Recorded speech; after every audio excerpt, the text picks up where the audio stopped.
Welcome है guys on my YouTube channel. तो guys last video में मैंने डिस्कस किया था विडाल के बारे में कि टाइफाइड या विडाल टेस्ट क्या होता है, उसकी रिपोर्टिंग कैसे देखी जाती है या रिपोर्टिंग किस तरीके से की जाती है गाइस। तो आज हम इस वीडियो में गाइस लेके आए हैं हमारा जो बीएससी के स्टूडेंट है, बीएससी मेडिकल लैब साइंसेज के स्टूडेंट हैं, उनके लिए उनका जो एक सब्जेक्ट है बेसिक हेमेटोलॉजी हेमेटोलॉजिकल टेक्निक, उसी में गाइस एक टॉपिक है हमारा ब्लड और ब्लड इट्स कंपोनेंट। तो गाइज आज हम स्टडी करने वाले कि ब्लड क्या होता है, जहाँ उसके कंपोनेंट कौन से होते हैं, उसमें प्लाज्मा कितने परसेंट रहेगा, जहाँ होल ब्लड कितने परसेंट रहेगा। तो गाइज स्टार्ट करते हैं टॉपिक। तो जो ब्लड है एक सर्कुलेटरी हमारा लिक्विड फ्लूइड है गाइज। तो जो क्या करता है हमारे ऑर्गन्स तक ऑक्सीजन लेके जाता है और वहाँ से कार्बन डाइऑक्साइड लेके हमारी हार्ट में छोड़ता है। तो उसके बाद गाइज दूसरी नंबर पर J drug and cosmetic act 1940 section B के अकॉर्डिंग ब्लड को हमारी मेडिसिन भी डिक्लेयर किया गया है। और गाइज हम ब्लड को एक ऑर्गन भी मानते हैं क्योंकि इसकी बहुत ही अच्छे से ट्रांसफ्यूजन हो जाती है और हम ट्रांसफ्यूजन करते हैं ब्लड की, दैट्स वाई इसे हम ऑर्गन भी मानते हैं गाइज। तो बात करते हैं गाइज ब्लड हमारे पास जो होता है उनको हम दो पार्ट में डिवाइड करते हैं। One is a whole blood, second one is a blood in plasma. तो गैस जो हमारे पास होल ब्लड रहेगा वो 45% होता है, तो जो हमारा प्लाज्मा रहेगा वो 55% होता है होल ब्लड में। तो अगर बात करें हम ब्लड की, तो ब्लड का जो पीएच है वो 7.40 रहेगा गाइस। तो अगर न्यूट्रल की बात करें, जो हमारा न्यूट्रल पीएच होता है वो 7.35 टू 7.45 होता है गाइस। तो जो हमारा ब्लड है एक नॉर्मल हेल्दी पर्सन में जो हमारा ब्लड है वो 5 से 6 लीटर रहेगा गाइस। और अगर हम आर्टीरियल ब्लड की बात करें, जो हमारे आर्टरीज में ब्लड घूमता है, तो उसका भी पीएच वो सेम ही रहेगा, जो 5-6 लीटर में वो 7.4 ही रहेगा, 7.40 ही रहेगा। तो अगर हम उसमें अगर 5 लीटर ब्लड एक नॉर्मल हेल्दी पर्सन में होता है, तो उसमें अगर प्लाज्मा की बात करें गाइस, वो 2 से 3 लीटर प्लाज्मा रहेगा एक हेल्दी पर्सन में गाइस। तो इसके बाद हम ब्लड के जो हमारे पास कंपोनेंट होते हैं उनके बारे में बात करते हैं। अगर होल ब्लड की बात करें तो उसमें हमारे पास होल ब्लड में हमारे पास दो चीज़ें हैं कि one is whole blood, second one is a plasma. Whole blood में गाइस हमारे पास सभी सेल्स वगैरह आ जाएंगे, आरबीसीज, व्हाइट ब्लड सेल्स या प्लेटलेट्स वगैरह। प्लाज्मा में हमारे पास सिर्फ प्लाज्मा आएगा। प्लाज्मा में हमारे पास क्या आएगा गाइस, जो प्लाज्मा होता है वो उसका कलर कैसा होता है, वो स्ट्रॉ कलर्ड होता है गाइस। और उसके बाद जो प्लाज्मा है उसमें क्या रहेगा गाइस, 91.5% उसमें वाटर रहेगा, 8.5% उसमें सल्यूट पार्टिकल्स रहेंगे। अब जो सल्यूट पार्टिकल्स है उसमें सल्यूट पार्टिकल्स में हमारे पास क्या रहेगा गाइस, सल्यूट पार्टिकल्स में हमारे पास प्रोटीन्स रहेंगे, प्रोटीन्स के जो हमारे पास प्रोडक्ट है वो रहेंगे, और उसमें क्या रहेगा, उसमें एल्ब्यूमिन रहेगा, ग्लोबुलिन रहेगा और फिब्रिनोजन रहेगा गाइस। तो जो हमारा सल्यूट पार्टिकल्स है 8.5%, उसमें जो एल्ब्यूमिन की मात्रा है वो 54% रहेगी गाइस। और जो ग्लोबुलिन है उसकी मात्रा है जो 38% रहेगी गाइस। जो फिब्रिनोजिन है गाइस, जो हमारे क्लॉट में हेल्प करता है, तो उसकी जो मात्रा है वो 7% रहेगी गाइस। और जो अदर सल्यूट पार्टिकल्स है प्लाज्मा में है, जिनकी हेल्प से हमारी बॉडी में सभी गैसेस वगैरह, जहाँ हमारे सभी वेस्ट प्रोडक्ट निकलते हैं बाहर निकलते हैं, वो हमारे कौन से हैं, उसमें urea, uric acid, creatinine, ammonia आएगा गाइस, बिलिरुबिन आएगा, न्यूट्रिएंट आएंगे हमारे, वाइटामिन आ जाएंगे, रेगुलेटरी सब्सटेंसेस आ जाएंगे, एंजाइम और हार्मोन्स आ जाएंगे।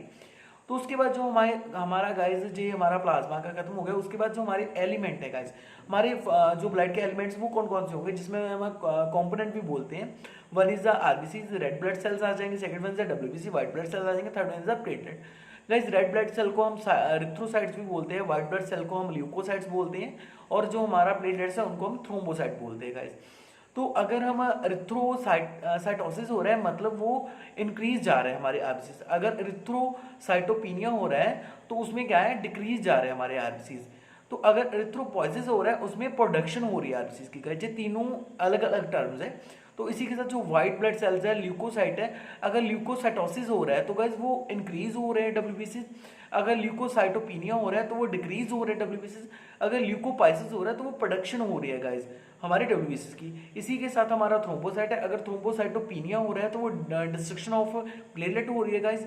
अगर थ्रोम्बोसाइटोसिस हो रहा है मतलब वो इंक्रीज हो रहे हैं हमारे प्लेटलेट। अगर थ्रोम्बोपाइसिस हो रहा है तो वो प्रोडक्शन ऑफ हमारा प्लेटलेट हो रही है गाइस। तो अभी बात करते हैं हम गाइस आरबीसी के बारे में, रेड ब्लड सेल्स के बारे में कि उनकी शेप साइज कैसा होता है। जो हमारे पास रेड ब्लड सेल्स होते हैं, सबसे पहले जो प्रोडक्शन इनकी कहाँ होती है गाइस, इनकी प्रोडक्शन हमारी बोन मैरो में होती है गाइस। तो हमारे पास दो टाइप की बोन मैरो होती है, one is a yellow bone marrow, second one is a red bone marrow. तो जो हमारे आरबीसी है इनकी प्रोडक्शन रेड बोन मैरो में होती है। ऑलमोस्ट सभी हमारे सेल्स की प्रोडक्शन रेड बोन मैरो में होती है गाइस। तो उसके बाद जो हमारा जो हमारे रेड ब्लड सेल्स हैं, इनकी प्रोडक्शन होती है हमारी रेड बोन मैरो में। और गाइस जो हमारा प्रोडक्शन के बाद जो इनका साइज शेप क्या रहेगा, इनकी साइज बाइकनकेव डिस्क शेप होती है। इनका जो डायमीटर वो 7.0 टू 8.0 माइक्रोन मीटर होता है। जो इनकी थिकनेस होती है वो 1.7 टू 2.4 माइक्रोमीटर होती है। जो इनका लाइफ टाइम होता है गाइस वो 120 डेज रहेगा। आफ्टर 120 डेज ये खुद ही खत्म हो जाएंगे और फेगोसाइट्स के थ्रू इनगल्फ कर लिए जाएंगे और हमारे वेस्ट प्रोडक्ट के थ्रू हमारी बॉडी से बाहर निकल जाएंगे। और सम ऑफ सेल जो रिप्लेस हो सकते हैं उनको रिप्लेस करके उनको रीयूज कर लिया जाता है गाइस। उसके बाद हमारे पास व्हाइट ब्लड सेल्स है गाइस। व्हाइट ब्लड सेल्स की भी हमारी प्रोडक्शन बोन मैरो में होती है, लेकिन बोन मैरो के अलावा व्हाइट ब्लड सेल की प्रोडक्शन हमारे स्प्लीन, लिम्फ नोड और हमारे लिम्फ नोड्स में इनकी प्रोडक्शन होती है गाइस। तो अगर इनको डिवाइड करेगा ये दो चीज़ों में डिवाइड होंगे। One is a polymorphonuclear leukocyte, second is a granulocytes. जो हमारा पॉलीमॉर्फोन्यूक्लियर ल्यूकोसाइट्स है उसमें गाइस क्या आएगा, न्यूट्रोफिल आएंगे, इजोफिल आएंगे और बेसोफिल आएंगे। और जो हमारा ग्रेन्युलोसाइट्स होगा उसमें गाइस क्या आएगा, उसमें लिम्फोसाइट आएंगे और मोनोसाइट आएंगे गाइस। तो हमने न्यूट्रोफिल की बात की है, तो गाइस न्यूट्रोफिल की शेप कैसी होगी, जे राउंड शेप होंगे और इनमें 3 लोब्स होंगे गाइस।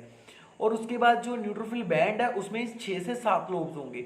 उसके बाद गाइस जो इजोफिल है वो भी राउंड शेप होंगे और इसमें 2 लोब्स होंगे गाइस।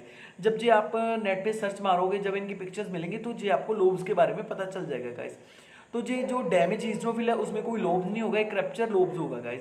जो बेसोफिल्स है गाइस उसमें 3 कंबाइंड लोब्स होंगे।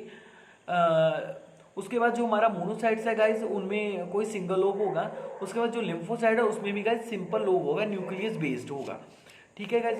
उसके बाद हमारे पास है गाइस प्लेटलेट की प्रोडक्शन भी हमारे बोन मैरो में होती है। और जो इनकी साइज होता है वो 1 to 4 माइक्रोन मीटर होता है, क्योंकि जो साइज में बहुत ही छोटे होते हैं गाइस। और जो इनकी फॉर्मेशन होती है किसके थ्रू होती है, सबसे पहले मेगा कैरियोसाइट्स के थ्रू इनकी प्रोडक्शन होती है और हमारी बोन मैरो में ही होती है गाइस प्रोडक्शन। तो ये हमारे ब्लड के कंपोनेंट थे, कॉन्स्टिट्यूएंट थे, जो जिनकी हमने डिटेल में जो पढ़ा है हमने। तो उसके बाद गाइज ये जो हमारे प्लेटलेट है, जहाँ हमारे WBCs हैं, जहाँ हमारे RBCs हैं, इनकी प्रोडक्शन बोन मैरो में ही होगी गाइज। तो जो हमारे येलो बोन मैरो है गाइज वो हमारी उनमें प्रोडक्शन नहीं होती किसी भी चीज़ की, RBCs की, जहाँ WBCs की, जहाँ प्लेटलेट की। तो गाइज जो प्रोडक्शन होती है वो हमारी बोन मैरो में ही होती है, रेड बोन मैरो में गाइज।